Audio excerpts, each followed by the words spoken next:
One of my favorite movies is Frozen 2. Now, don't judge me, okay? I've got 3 children, all of which are under the age of 8. So it's allowed for a grown man to watch Disney movies in that case. Now, early in the movie, there's a scene where Olaf, he's the snowman.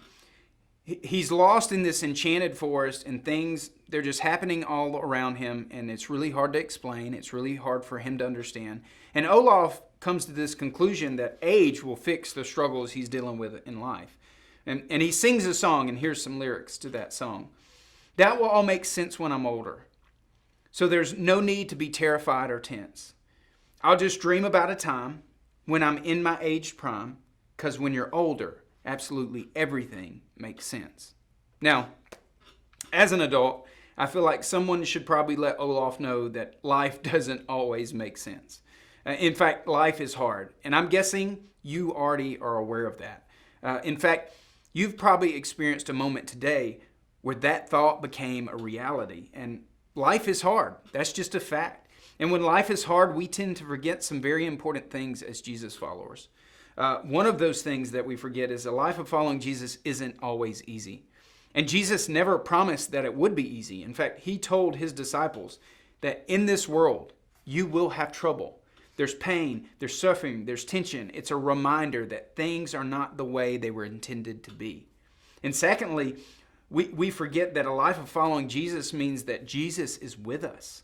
That following Jesus means you are with Jesus, and following Jesus means that Jesus is with you. And I think we see these two very things play out in a story in the Gospel of Matthew. And Matthew wrote his Gospel to remind us that God is with us. That he came to us to experience life with us, to save us. And we pick up this story in chapter 14. It's right after the feeding of the 5,000. And here's how Matthew tells that story.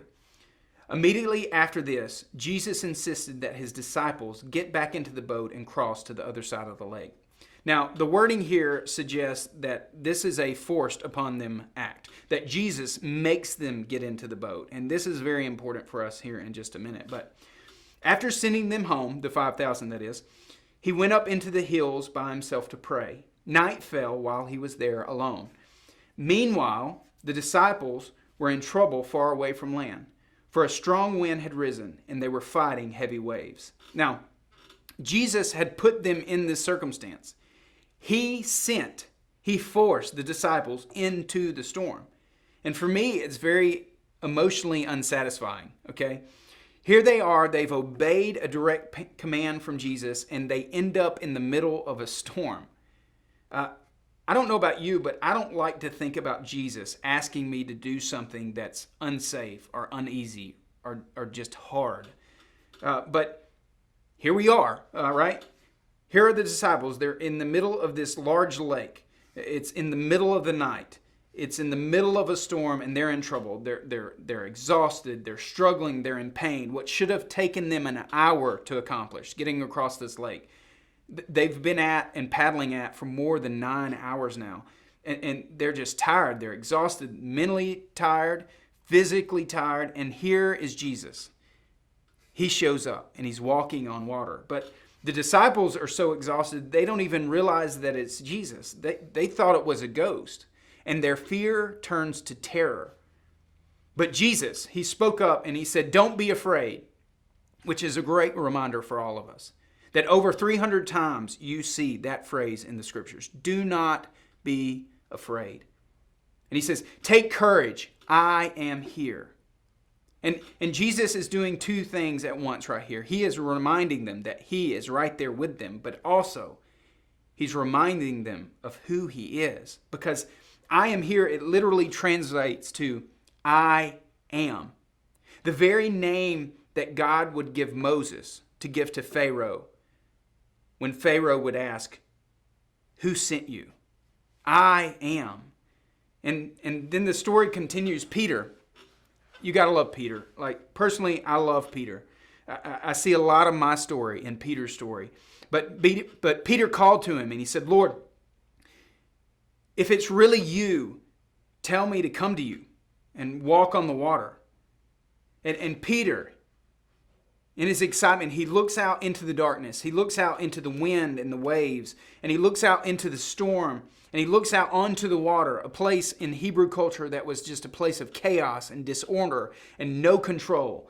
And the only thing that Peter could see was Jesus standing on top of everything that terrified him. And Jesus replied, "Yes, come." So Peter went over to the side of the boat and walked on the water towards Jesus.